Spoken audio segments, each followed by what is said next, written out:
Na entrevista do dia com Maria Lídia Flandoli, a oposição a Bolsonaro nos 3 primeiros meses de governo. O Jornal da Gazeta recebe o senador do Amapá, Randolfo Rodrigues, da Rede Sustentabilidade, líder da oposição no Senado. Eu agradeço muito, senador. Eu que agradeço, já esteve Maria aqui Lídia. no jornal. 4 anos atrás. Exatamente. É um prazer estar mais uma vez na Gazeta. Era pré-candidato à presidência da República. Foi isso mesmo. Nos lembramos. Então, a nossa entrevista agora, nessa condição de senador da República, representando o seu estado e nesse cargo tão importante, né, nos tempos atuais, que é a liderança da oposição no Senado. Muito bem, eu quero começar com um fato que é fato do dia, que surpreendeu a todos nós, que foi a decisão do ministro Alexandre de Moraes, do Supremo Tribunal Federal, de suspender a veiculação da revista virtual Cruzoé, do Antagonista. E também o Antagonista foi atingido por essa mesma medida e que divulgou lá uma reportagem, o amigo do meu pai, que seria uma referência ao ministro Dias Toffoli, presidente do Supremo, e aí eles entenderam que era fake news e fizeram ali uma interpretação e entenderam como solução o recolher e tirar do ar a revista Cruzoé e, sobre essa matéria, o Antagonista. E eu tenho informação que o senhor iria entrar com uma ação liminar, pedindo uma liminar para derrubar essa decisão. Isso Acabamos de entrar. Já entraram? Entramos. Na verdade, quem entrou com o pedido de liminar, junto inclusive ao ministro Fachin, como decorrência de uma ação anterior, de uma ação de descumprimento de preceito fundamental, foi a Rede Sustentabilidade, o meu partido, a meu pedido. Veja, Maria, é lamentável quando a instituição do país, que deve ser a resguardadora da Constituição e dos princípios sensíveis da Constituição, a liberdade de expressão, a liberdade aos meios de comunicação, é um princípio sensível. Está no artigo 5º da Constituição. A Suprema Corte é a guardiã disso. Quando a Suprema Corte atua em defesa da censura, então tem algo de muito errado no Estado Democrático de Direito. Em tempos conturbados como este, em que nós percebemos um conjunto de ameaças à democracia, a Suprema Corte agir utilizando a Suprema Corte ou representantes da Suprema Corte, utilizando de instrumentos de censura, é lamentável. Agente público, seja ele do Legislativo, do Executivo e do Judiciário, tem que estar à mercê e à disposição da crítica pública. Não é utilizando censura que nós vamos melhorar a democracia no nosso país. Agora, senador, o senhor teme que essa censura à revista Cruzoé e ao Antagonista seja um sinal de alerta que amanhã qualquer um de nós pode ser atingido por uma medida dessa? Por isso que reagir de imediato. Primeiro que não interessa a quem é. Se fosse ao Antagonista, a Cruzoé, a TV Gazeta, a Rede Globo, a Folha de São Paulo, não interessa a quem seja. Qualquer tipo de censura nos leva às mais terríveis memórias. Tem presença indelével na alma nacional a tortura, a censura, a restrição à liberdade da expressão do período da ditadura. Eu lamento, inclusive, que eu esteja no rol de poucos que reagiram a isso. E como é que o senhor entendeu essa decisão de Alexandre de Moraes? Primeiro, o que prevaleceu ali? Pois é, primeiro o seguinte, quem provocou? Ou seja, tinha uma matéria relacionada a um ministro do Supremo Tribunal Federal, notadamente o presidente da Corte. Anteriormente a isso, tem uma decisão esdrúxula do presidente da Suprema Corte, que é estabelecer uma espécie de inquérito contra todo aquele que fizesse algum tipo de crítica a ministro do Supremo Tribunal Federal. Decorrência disso, nomeia, ou seja, não é seguido os ritos processuais do Supremo de designação de relator. Ele, o presidente da Suprema Corte, ele nomeia um outro ministro como relator. Esse ministro relator estabelece uma medida de censura. De censura clara, não tem outro nome para isso, não venham com eufemismos. Foi uma solidariedade, um corporativismo que prevaleceu ou uma subserviência do ministro que baixou a medida? Seja o que for, não está à altura de um ministro da Suprema Corte Brasileira. Um ministro do Supremo Tribunal Federal, ele tem uma função conforme a nossa Constituição, ser o guardião da Constituição, e para tanto ele deve ser provocado. O ministro Alexandre de Moraes foi provocado por quem para agir dessa forma?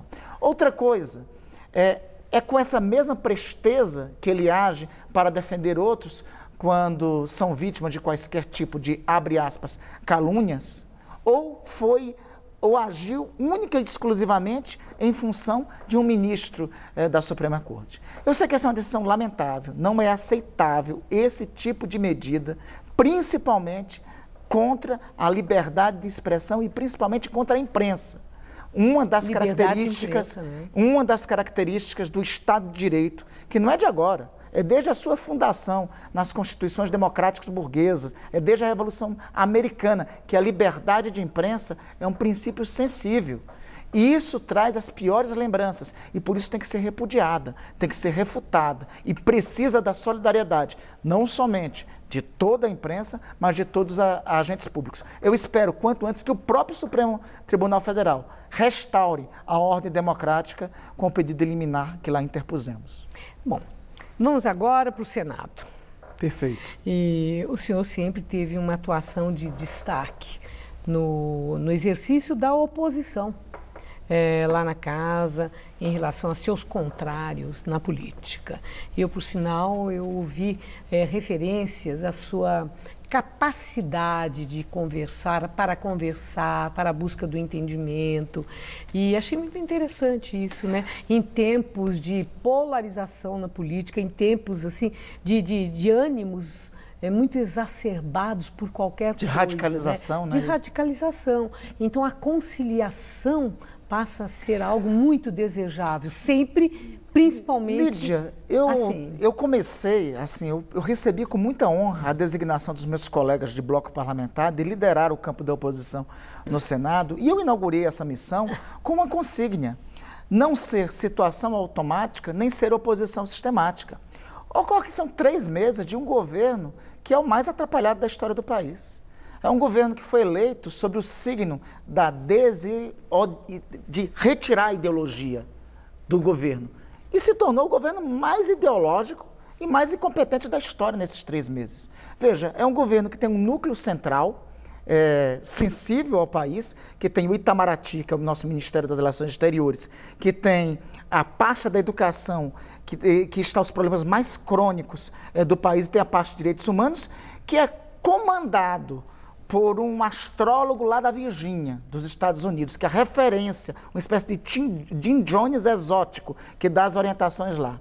O nosso Itamaraty tem passado todos os vexames internacionalmente. Eu não falo isso só das declarações estapafúrdias, tipo que o nazismo é de esquerda, ou outros que tenham tido. É a atuação mesmo das nossas relações exteriores. Tem sido desonrosa a tradição da nossa política multilateral. Essas turbulências que menciona, os desentendimentos, estranhamentos dentro do próprio governo.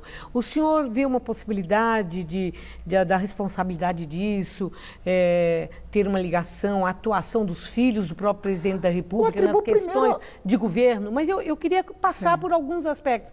Ou mesmo a uma insatisfação dos ministros militares com o que está acontecendo, ou ainda esse fator Olavo de Carvalho, que o senhor mencionou, que é o chamado guru do presidente Bolsonaro.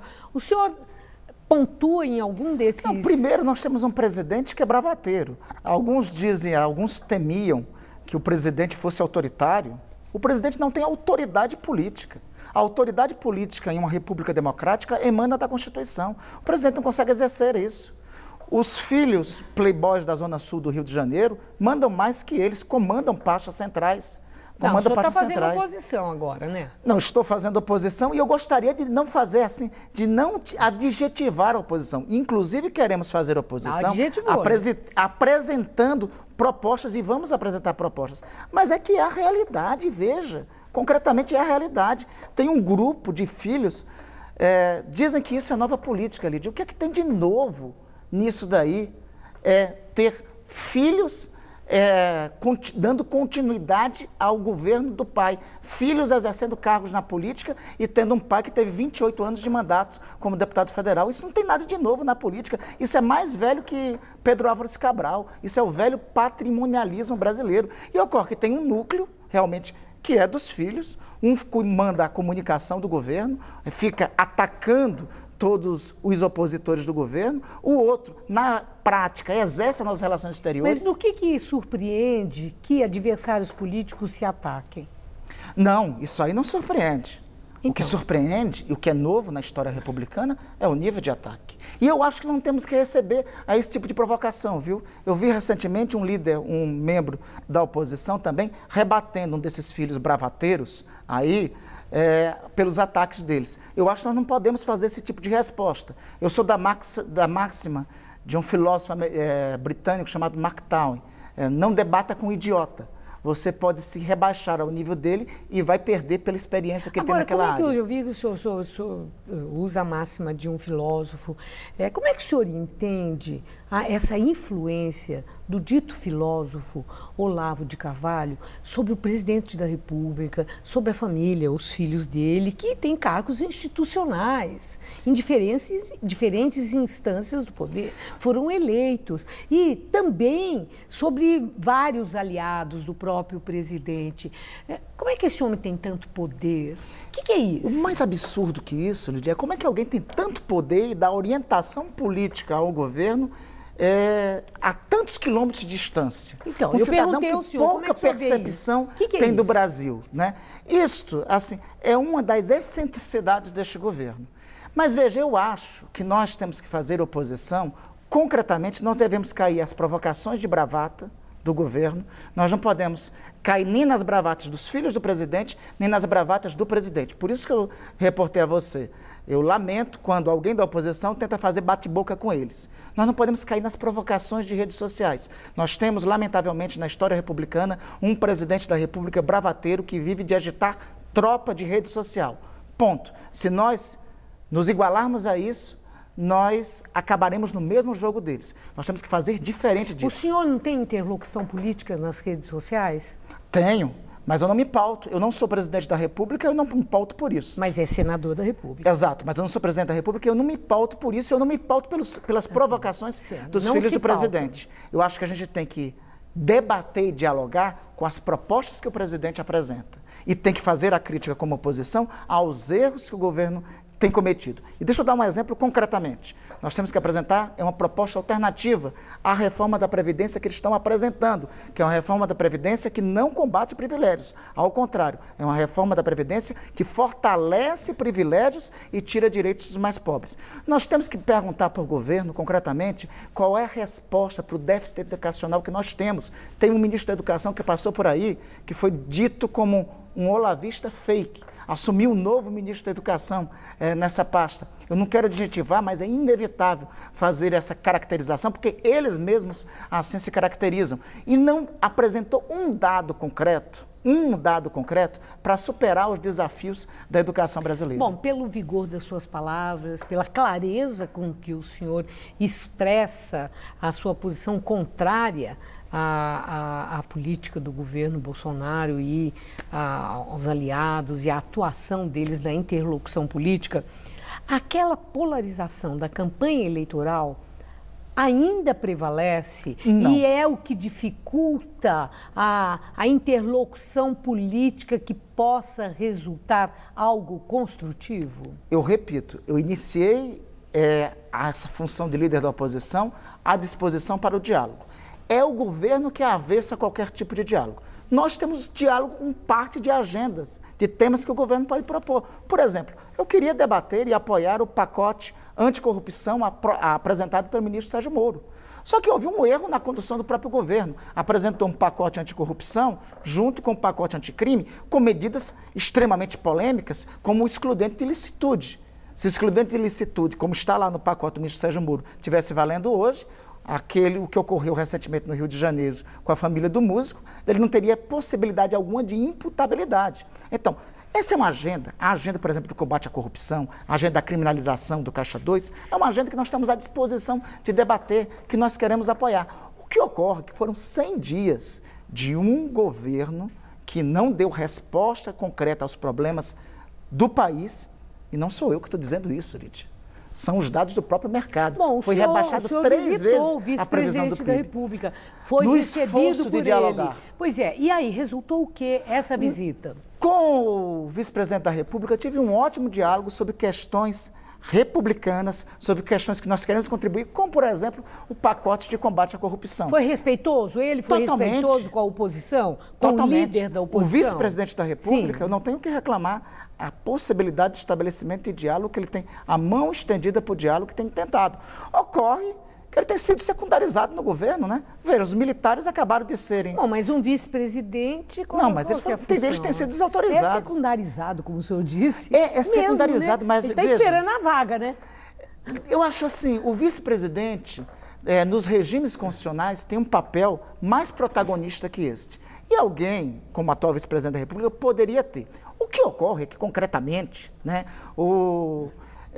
não tem tido espaço sequer para esse núcleo militar ter tido alguma opinião. Recentemente teve um fato que foi de conhecimento de todos, né, o tal do astrólogo lá da Virgínia, né, fez uma série de críticas. O senhor está se referindo ao Olavo de Carvalho? Ao próprio, né, fez uma série de críticas ao núcleo militar, às lideranças militares do governo, e o presidente da República não levantou uma palavra. O ministro do governo, do presidente da República, muito pejorativos, criticados, né? com termos pejorativíssimos, não teve uma palavra de solidariedade do presidente da República, uma manifestação em defesa do seu governo. Aliás, tem algumas contradições nesse governo. Um dos signos do governo foi combater a corrupção. Esse final de semana, uma deputada federal do partido do presidente da República denunciou o esquema de laranjas que tem o ministro do Turismo e disse que foi ameaçada de morte. O presidente não falou um ai hoje. E o ministro continua firme. E o ministro continua firme. O ministro ainda não foi demitido. O ministro está há 3 meses sob denúncia de envolvimento em esquemas de corrupção. Ele não tem nenhuma medida por parte do presidente da República. E a oposição está vigorosa como o senhor ou a oposição ainda está tenteando? Não, eu acho que é fundamental, primeiro, superarmos a polarização. Eu acho que a oposição tem que ser oposição a isso que nós estamos denunciando. Não pode ser oposição ao Brasil.